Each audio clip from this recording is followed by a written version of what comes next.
예전 영상에서 직장을 다니면서 석사나 박사 과정을 병행하는 것이 우리에게 이익일 수 있다 라는 요지의 영상을 올린 적이 있습니다. 네, 처리하겠습니다.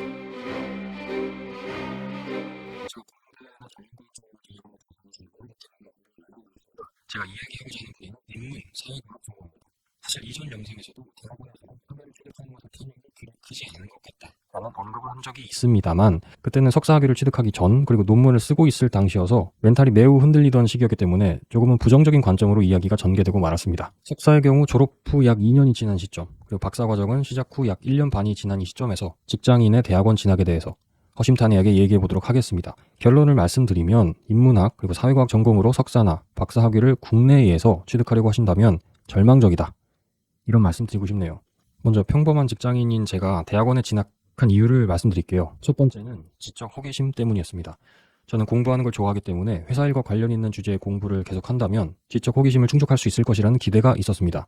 그리고 두 번째는 승진이나 급여 인상과 같은 근로조건 향상 때문이었습니다.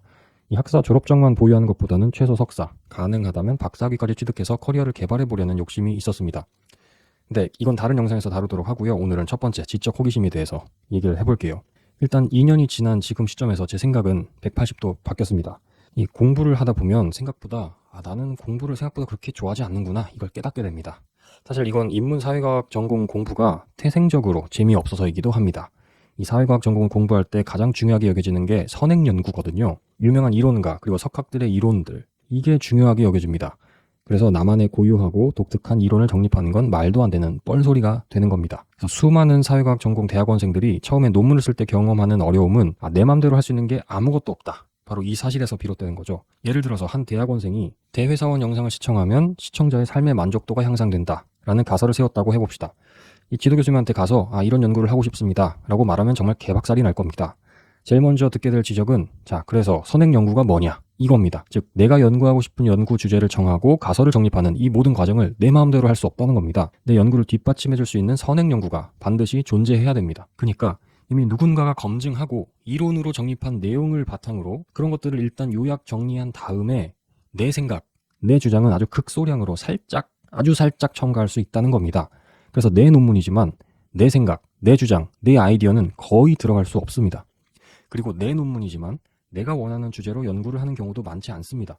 지도 교수님이 원하는 대로 무조건 따라야 되는 경우가 많습니다. 그래서 정리하면, 좋게 표현하자면 사회과학은 선행 연구를 토대로 아주 점증적으로 연구를 진행하게 되는 겁니다. 근데 나쁘게 말하면 새로울 게 없죠. 그래서 대학원은 그냥 논문 공장이 됩니다. 공장에서 책 찍어내듯이 논문이 그냥 찍어져 나오는 거예요. 게다가 이 사회과학은 통계 기법을 활용해서 계량 분석을 하는 경우가 많은데, 이 사회과학의 연구 대상이 뭡니까? 인간, 그리고 인간 간의 관계, 우리 사회, 이런 복잡한 대상을 계량 분석한다는 게 사실상 불가능하죠. 그래서 아까의 예를 들어보자면 대회사원 영상을 시청하면 삶의 만족도가 향상된다, 이런 가설을 정립하고 데이터를 수집해서 그 데이터 분석 결과를 보니까 실제로 만족도가 향상된다, 이렇게 나올 수 있어요. 그런데 이 삶의 만족도의 향상이 대회사원 영상 시청 때문이라고 할 수 있냐라는 반론에 무조건 부딪히게 됩니다. 물론 이걸 통제하기 위한 여러 가지 통계적 기법들이 있는데, 그럼에도 불구하고 이 변수들 간의 정확한 인과관계를 우리가 과연 알 수 있을까요?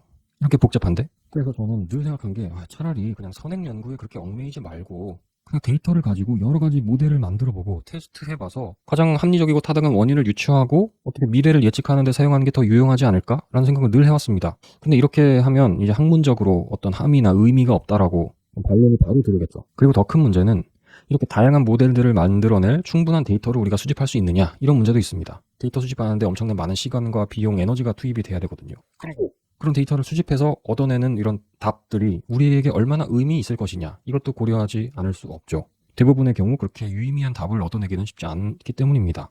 아무튼 이렇게 선행 연구의 늪에 빠져서 남이 하고 있는 이야기만 정리하고 있다 보면 이 공부가 재미있을 리 없습니다. 그리고 애초에 사회과학이 다루는 주제들 자체가 재미가 없습니다.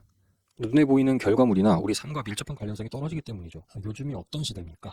바야흐로 4차 산업혁명 시대라고 하는데, 이 데이터를 통해서 스스로 학습할 수 있는 AI, 이런 기술들이 각광받는 요즘 같은 시대에 이 선행 연구에 얽매여서 아주 점증적으로 진행되는 사회과학의 연구 방식이 과연 어떤 매력을 지닐 수 있을까요? 이 인문사회과학 전공자들은 공부는 굉장히 많이 해야 돼요. 워낙 그 역사가 오래되었기 때문에 공부할 것도 많고 읽을 것도 많습니다. 넘쳐납니다. 근데 쏟아부은 인풋에 비해서 아웃풋, 할 줄 아는 게 없기 때문에 정말 힘이 빠집니다. 사실 할 줄 아는 게 없다기보다는 우리 사회가 요구하는, 혹은 기업이나 어떤 단체가 필요로 하는 기술이 없다고 하는 게 더 정확하겠네요. 인문사회과학 이 전공은 우리가 살고 있고 앞으로 살게 될 우리의 사회와 너무 괴리되어 있습니다. 과거에는 뭐 찬란한 영광을 누렸을지 모르나 우리 미래의 사회와는 너무 괴리되어 있죠. 그러다 보니 인문사회과학 분야의 수요는 그다지 많지가 않습니다. 제 생각에는 그냥 그래서 굳이 직장인인 우리들이 진입하는 게 큰 의미가 없는 것 같습니다. 차라리 그 시간과 돈과 에너지로 뭐 주식이나 부동산 이런 공부하고 우리 자산을 증식할 수 있는 그런 노력에 투입하는 게 효용이 더 클 것 같습니다. 혹시 이 영상 보시는 분들 중에 대학원에 진학하시고자 하시는 직장인분들 계시면 댓글로 달아주세요. 그리고 다른 전공 공부하시는 분들 혹시 공부가 재미있다 아니면 내 커리어에 도움이 될 것 같다 그리고 도움이 되었다 라고 생각하시는 분들도 댓글 달아주시기 바랍니다. 제가 커버하지 못한 내용들이 있다면 그런 것들 잘 취합해서 다음 영상에서 또 소개해드리도록 하겠습니다. 네, 그럼 다음 영상에서 만나요. 제발.